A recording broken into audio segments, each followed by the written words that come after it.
दोस्तों, जो लोग आज के व्यस्त जीवन में कुछ ज्यादा ही व्यस्त रहते हैं, उनको ध्यान जैसी चीजों के लिए समय नहीं मिलता, तो ऐसे में उनके पास एक ही तरीका बचता है कि वो अपनी नींद को ही ध्यान में बदल दें। नींद में लगभग आपकी अवस्था एक बेहोशी की अवस्था होती है, लेकिन नींद में होश पूर्वक जाया जा सकता है, यानी आप सोते भी रहेंगे और होश में भी रहेंगे। तो सबसे पहले कुछ जरूरी बातें जो आपको सोने से पहले याद रखनी चाहिए। जैसे जब आप बिस्तर पर सोने जाते हैं तो याद रखें, बिस्तर पर जाने से तुरंत पहले आपको भोजन नहीं करना है। आमतौर पर ऐसा होता है कि आप रात्रि का खाना खाते हैं और तुरंत अपना फोन लेकर बिस्तर पर लेट जाते हैं और फिर थोड़ी बहुत देर आप वही सोशल मीडिया की बकवास देखते हैं या फिर इधर उधर की बेकार की चीजें, और ये सब कुछ करने के बाद आप अंदर से और परेशान हो जाते हैं। अब इसमें आपको अच्छी नींद नहीं आने वाली। अगर नींद आ भी जाती है तो आपने जो कुछ सोशल मीडिया पे देखा या जो भी कुछ अपने मोबाइल में फालतू की चीजें देखी, उन सब का प्रभाव आपके मन पर यानी आपके भीतर होगा। नींद आने के बाद भी आपको कुछ गलत सपने आ सकते हैं। तो आपको बिस्तर पर जाने के 2-3 घंटे पहले ही भोजन लेना है, जिससे कि आपका भोजन डाइजेस्ट हो जाए। बेहतर होगा कि आप थोड़ी शरीर की शुद्धि कर लें, यानी अगर आप स्नान नहीं कर सकते, अपने हाथ पैर धोकर बिस्तर में जाएं। सोने से पहले पानी जरूर पिएं, क्योंकि पानी आपको आंतरिक और बाहरी तौर पर प्रभावित करता है। आपका ये शरीर 70% से ज्यादा पानी से बना हुआ है। तो आप इतना तो समझते होंगे, इंसान रूपी संरचना में पानी का सबसे बड़ा योगदान है। अगर आपके शरीर में पानी की कमी हो जाएगी तो ये शरीर नहीं होगा, ये नष्ट हो जाएगा। तो आपने सोने से 2-3 घंटे पहले भोजन ले लिया। याद रखना, भोजन बहुत ज्यादा नहीं लेना है, नहीं तो आपके शरीर की ऊर्जा उस भोजन को डाइजेस्ट करने में खर्च होगी, जबकि अभी आपको ध्यान में उतरना है। ध्यान में जितनी ज्यादा रिजर्व ऊर्जा होगी, आपको उतनी जल्दी ध्यान में एंट्री मिलेगी और एक्सपीरियंस होगे। भोजन हो गया, शरीर शुद्धि हो गई, आपने पर्याप्त पानी भी ले लिया। अब आपको आराम से अपने बिस्तर पर लेटना है। बिल्कुल सीधे अच्छा होगा कि आप शवासन में लेट जाए और आराम से लेटने की कोशिश करें। आपके के शरीर का कोई भी अंग हलन चलन में नहीं होना चाहिए, बिल्कुल शांत, जैसे एक मुर्दा पड़ीढ़ा होता है। एक मुर्दा इंसान भीतरी और बाहरी किसी भी प्रकार की एक्टिविटी नहीं करता। आपको ऐसे ही लेटना है। फिर आपको अपनी चेतना को पूरे शरीर में घुमाना है। एक एक करके आप पैरों से लेकर अपने सिर तक अपनी चेतना को घुमाएं, यानी अपने पूरे शरीर को एक एक करके महसूस करें। आप जिस भी हिस्से को महसूस करेंगे, समझो वहीं आपकी चेतना का फोकस ज्यादा होता है। अब आप अपने शरीर को लेटा हुआ देख रहे हैं। इससे आपका शारीरिक बोध कम होगा और आत्मबोध बढ़ जाएगा।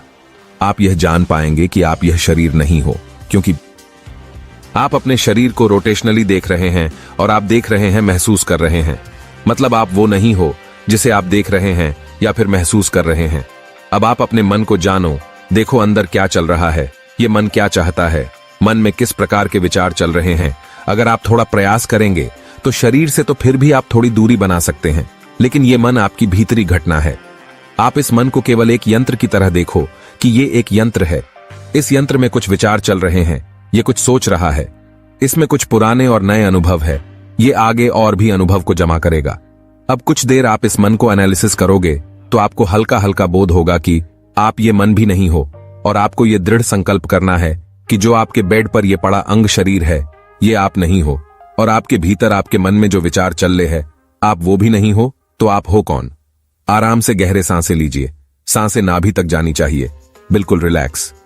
सांस लेते रहे, बाहर छोड़िए। सांस को भीतर लीजिए, बाहर छोड़िए। आपका शरीर बिल्कुल शांत, गहरी सांस लीजिए, बाहर छोड़िए। आपका शरीर बिल्कुल शांत पड़ा हुआ है।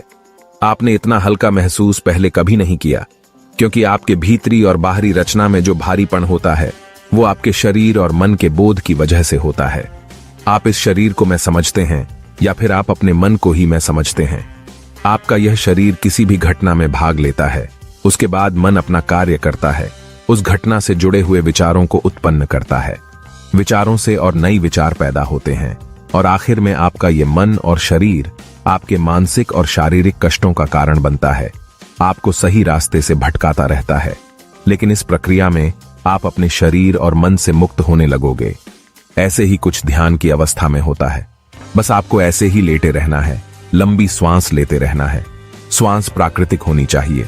अब आप धीरे धीरे अपनी नींद में प्रवेश पाएंगे, लेकिन याद रखना, नींद में प्रवेश करते समय आपको सजग और होश में रहना है। क्योंकि आमतौर पर जब किसी व्यक्ति को नींद आती है तो वो बेहोश हो जाता है, पर वो और होश में रहना है, क्योंकि आमतौर पर जब किसी व्यक्ति को नींद आती है तो वो बेहोश हो जाता है। आप कहते हैं ना कि रात में 11 बजे सोया। असल में आप अपना सही समय कभी बता ही नहीं सकते कि आप कितने बजे सोए, क्योंकि जब आपको ठीक नींद आती है तब आप बेहोश हो जाते हैं। लेकिन अब आपको होश पूर्वक जागते हुए नींद में प्रवेश करना है। चिंता ना करें, आप अभी सोएंगे, लेकिन ये नींद एक योगी की नींद होगी, एक ध्यान की अवस्था होगी। अब आप सोते हुए भी जागे रहेंगे, क्योंकि नींद की आवश्यकता आपके शरीर को होती है और आपका शरीर प्रॉपर नींद ले लेगा। आप इस शरीर और मन से ज्यादा चिपके हुए हैं। इनफैक्ट आप ये खुद को यही समझते हैं।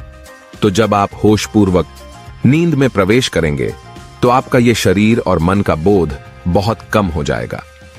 कुछ दिनों के प्रयास के बाद आपका कनेक्शन कट जाएगा और आप जान पाएंगे कि असल में आप ये शरीर नहीं हो और मन भी नहीं, और उदय होगा उस आत्मा का। आप उसका बोध कर पूर्वक नींद में ध्यान प्रवेश पाने के लिए आपको कुछ दिन का प्रयास करना पड़ेगा। यह प्रयोग पहले दिन में ही सफल नहीं होगा, और क्या पता किसी व्यक्ति का पहले दिन ही सज जाए।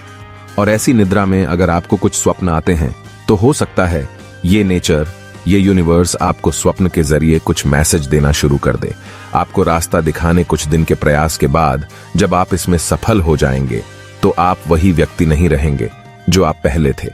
लगभग ये वही अवस्था हो जाती है जैसे किसी साधक को समाधि में अनुभव होते हैं।